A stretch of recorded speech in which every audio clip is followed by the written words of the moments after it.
Hello, everyone. This is Dr. Cross. Welcome to Social Work Practice and Process.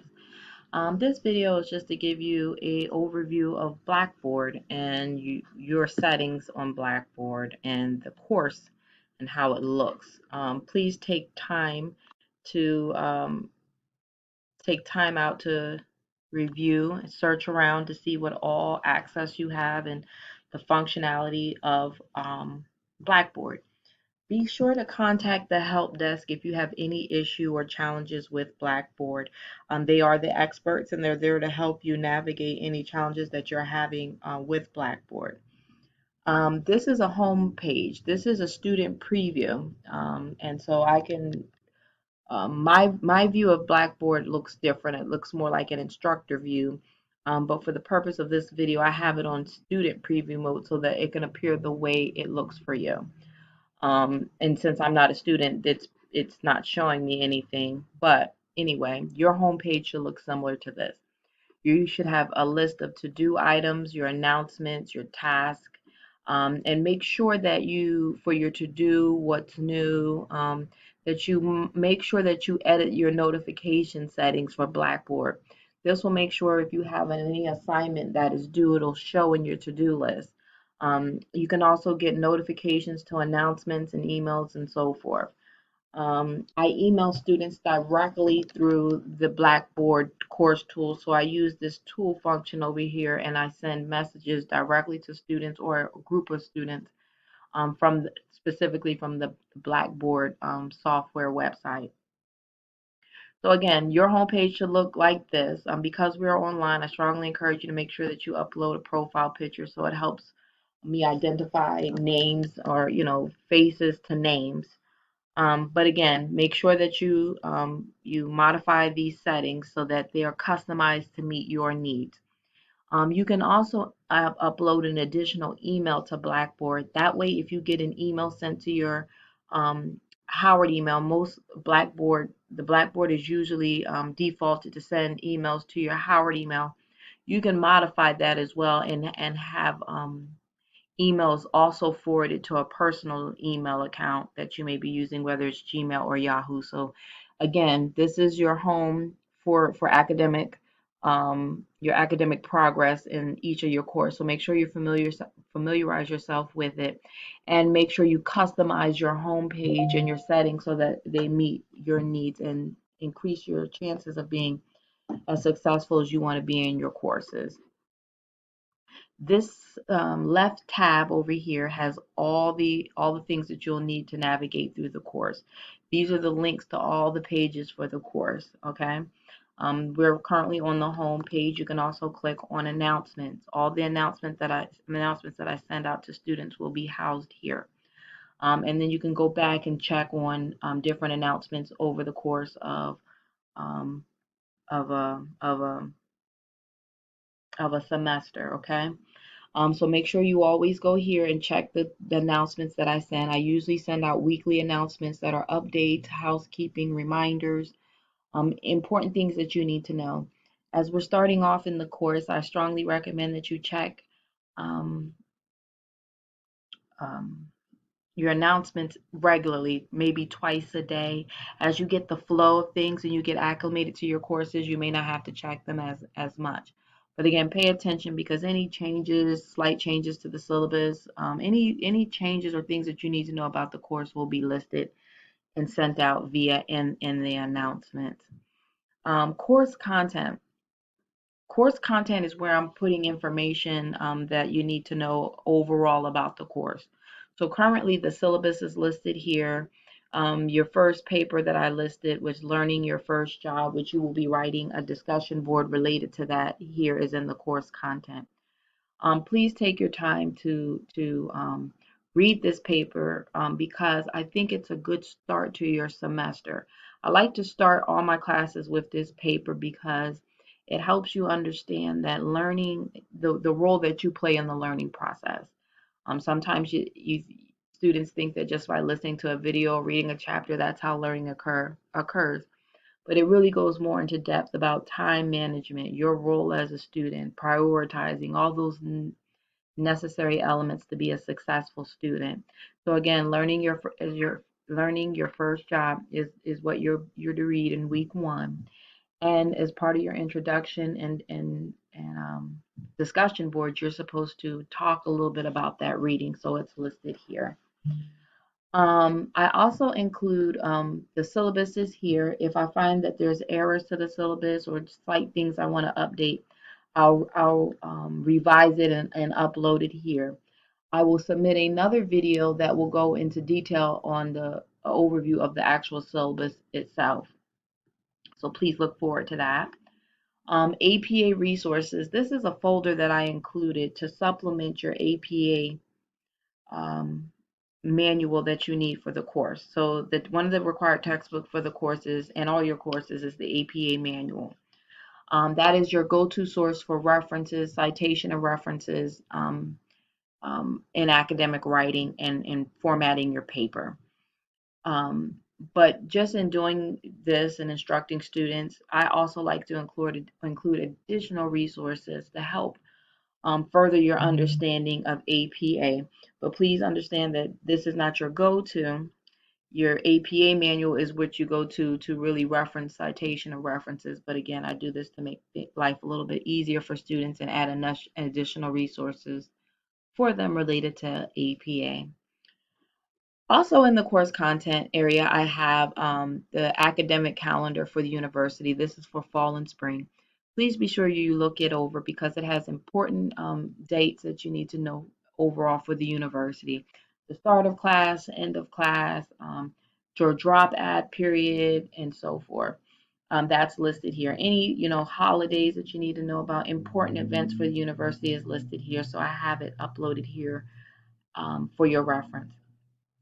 I will also be including another folder in which I will include a syllabus overview, an assignment overview, and a welcome as well. It will be listed here in the course content section as well.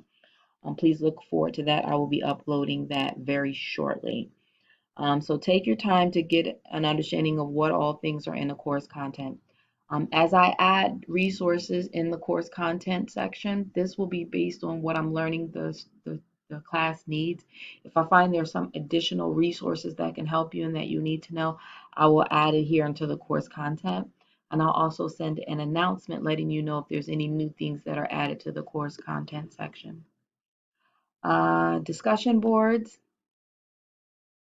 Again, this is your first discussion board. Please introduce yourself to the class and where you are from. Discuss the following. Identify your field placement agency. Discuss what you plan to learn in class. Discuss the population or area you want to practice in social work with or in social work. And identify one thing you learned from learning your first job paper.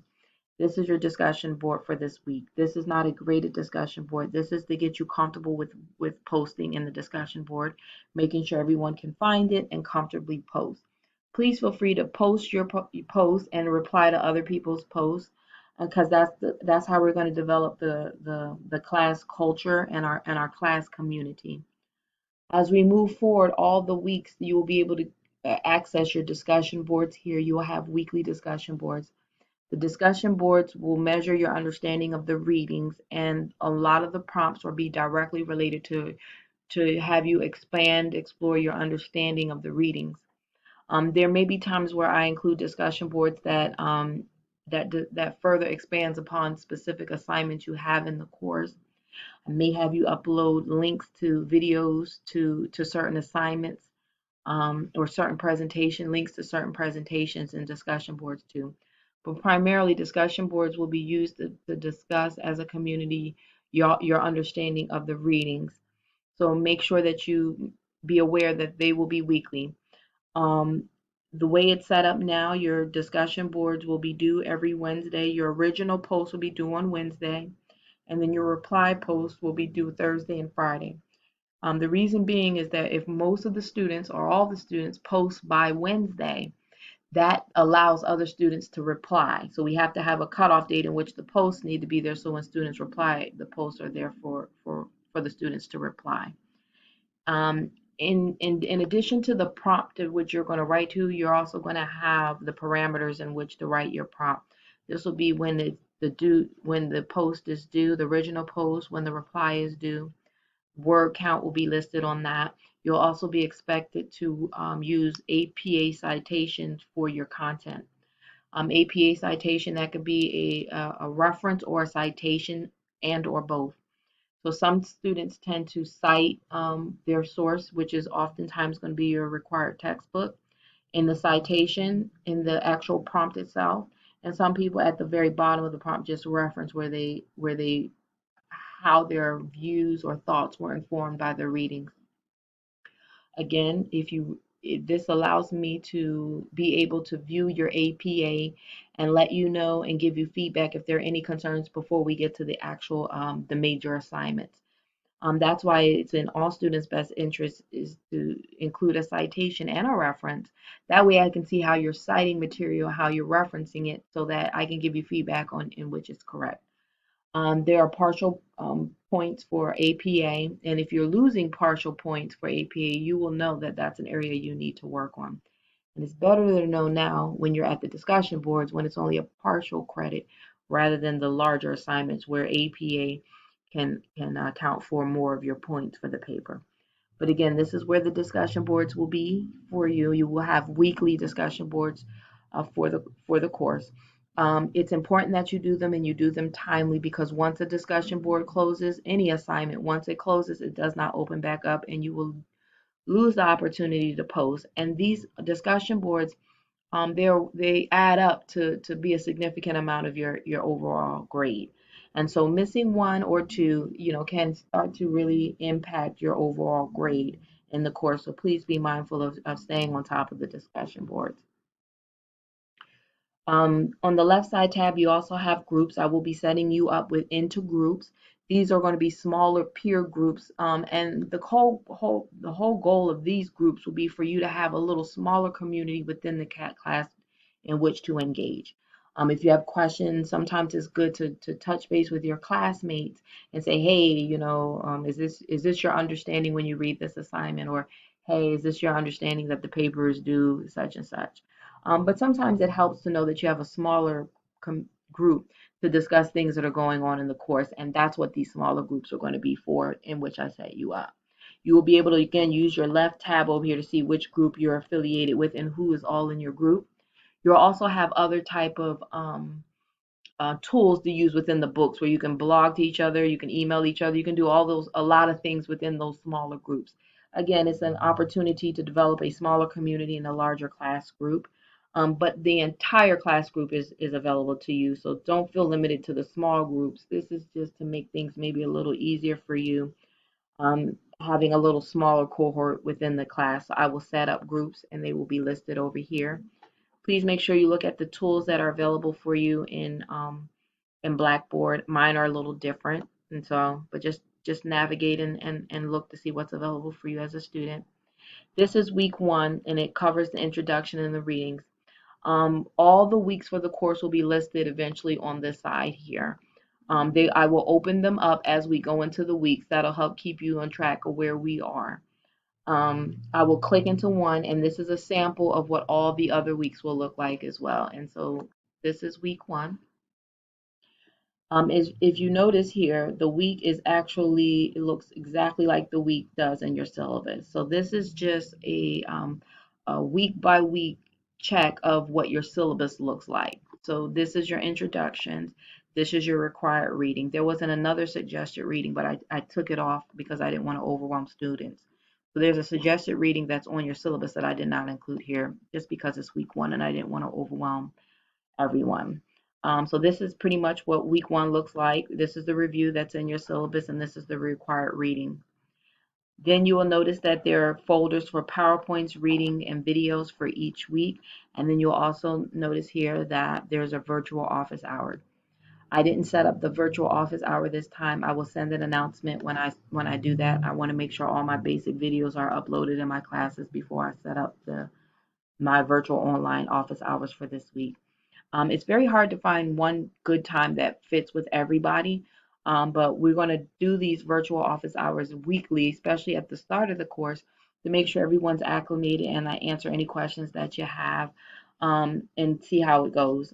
Please be mindful that they're going to range in time. It could be about 10 to 15 minutes to 30 or 45 minutes, as long as there are students present there.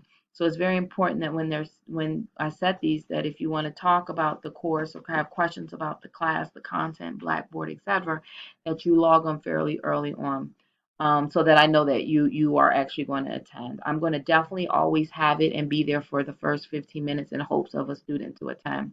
However, if I notice that after 15 minutes no one logs on, I won't stay for 30 minutes or 45 minutes. However, if students are logging on and talking, we can go as long as needed to answer the questions that you have. And so again, this is just a brief overview of Blackboard. But in short, this is what every week is going to look like. It's going to have an overview of what we're covering for the week, your PowerPoint, your readings, videos. Sometimes you may see websites listed here if there's websites available. And you're also going to see your virtual office hours. Normally, I'll put the date and time right here, so that you'll know when it'll be scheduled for that week so you can plan accordingly. What else? The only thing that is potentially missing in this week is your assignment. Because there's no assignment due this week other than the discussion board introduction, their actual course assignments will also be listed here too.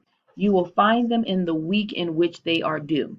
So if there's an assignment due on week 3, when you click on the week 3, you should see your assignment there for upload.